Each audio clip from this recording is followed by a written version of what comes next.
السلام علیکم ورحمۃ اللہ وبرکاتہ۔ الحمد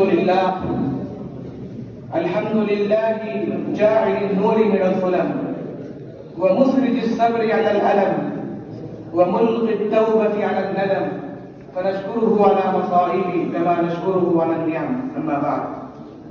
صدر محترم، اساتذہ کرام، حکم صاحبان اور میرے عزیز ساتھیوں، آج کے اس مسابقہ خطابت میں میری تقریر کا عنوان ہے پیام انسانیت۔ محترم حضرات، آج کے موضوع پر نقطۂ کرتے وقت شدت کے ساتھ یہ احساس دل و دماغ پر طاری ہے کہ ہم مسلمان انسانیت کی خدمت اور خیرخواہی کے میدان میں پیچھے ہیں۔ یہی احساس غم ہے جس نے آج نقطۂ پر آمادہ کیا ہے۔ امیر جمع ہے احباب درد دل کہنے، امیر جمع ہے احباب درد دل کہنے، پھر اتفاق دلے دوستاں رہے نہ رہے۔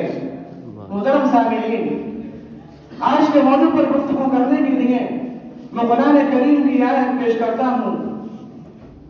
کنتم خیر امۃ اخرجت للناس تأمرون بالمعروف وتنہون عن المنکر وتؤمنون باللہ۔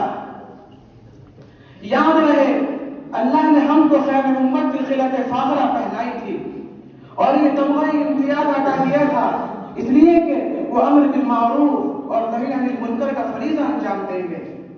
امر میں تمام نیکیاں شامل ہیں، اللہ کی مخلوق کو فائدہ پہنچانا، تمام جانوروں اور انسانوں پر رحم کرنا، بھوکوں کو کھانا کھلانا، مصیبت زدہ لوگوں کی مصیبت دور کرنا، بیماروں کا علاج کرنا، ہمسایوں کے ساتھ حسن سلوک کرنا، خواہ مسلم ہو یا غیر مسلم، برادران وطن کی فلاح و صلاح کا بیڑا اٹھانا خیر امت کا فرض منصبی ہے۔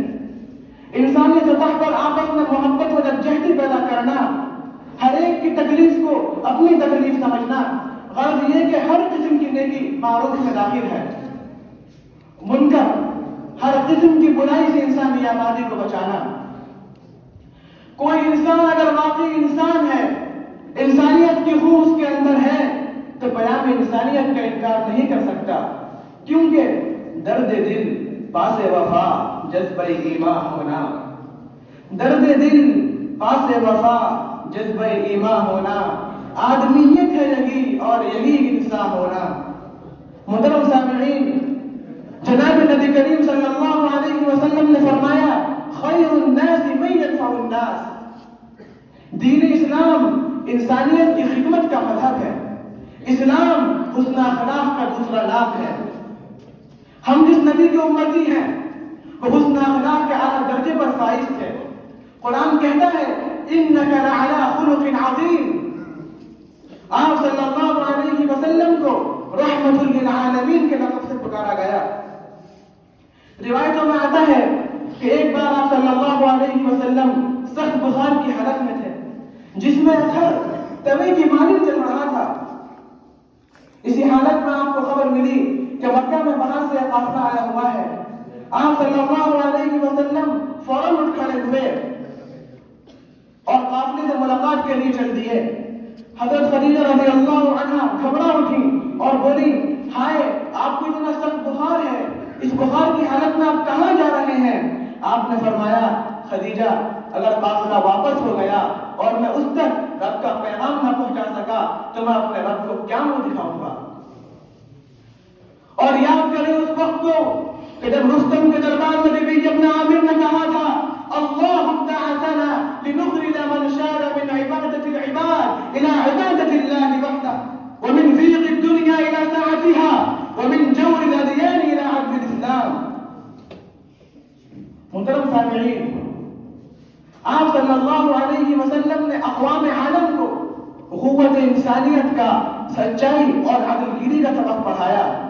میری تقریر کا خلاصہ یہی ہے کہ اسلام کے دو بنیادی حقوق ہیں، پہلا اخلاق اور دوسرا عبادت، جو بیک وقت ضروری ہے۔ ہم نشینان وطن گلشن اخلاق کے پھولوں کو بار بار اپنی نظر کا ہار بنانے اور اس کی خوشبو کو اپنے کردار میں بسانے کی ضرورت ہے۔ ضرورت کہ وہ انسانیت کو راہ راست پر لانے کے لیے دامے درمے قدمے سخنے کوشاں ہو جائیں، اخلاق عالیہ سے متصف ہو کر پیام انسانیت کا عظیم فریضہ انجام دیں، برادران وطن کو خود سے قریب کریں تاکہ اسلام کے تعلق سے ان کی غلط فہمیاں دور ہو جائیں۔ انسانیت کا درد رکھنے والوں، آؤ آج ہم عہد کرتے ہیں کہ خود کو اس آیت کا مصداق بنائیں گے، وَلْتَكُن مِّنكُمْ أُمَّةٌ يَدْعُونَ إِلَى الْخَيْرِ وَيَأْمُرُونَ بِالْمَعْرُوفِ وَيَنْهَوْنَ عَنِ الْمُنكَرِ۔ اللہ تعالیٰ سے دعا ہے کہ وہ ہم سب کو پیام انسانیت کا عظیم فریضہ انجام دینے کی توفیق عطا فرمائے، آمین۔ وآخر دعوانا ان الحمد للہ رب العالمین، والسلام علیکم ورحمۃ اللہ وبرکاتہ۔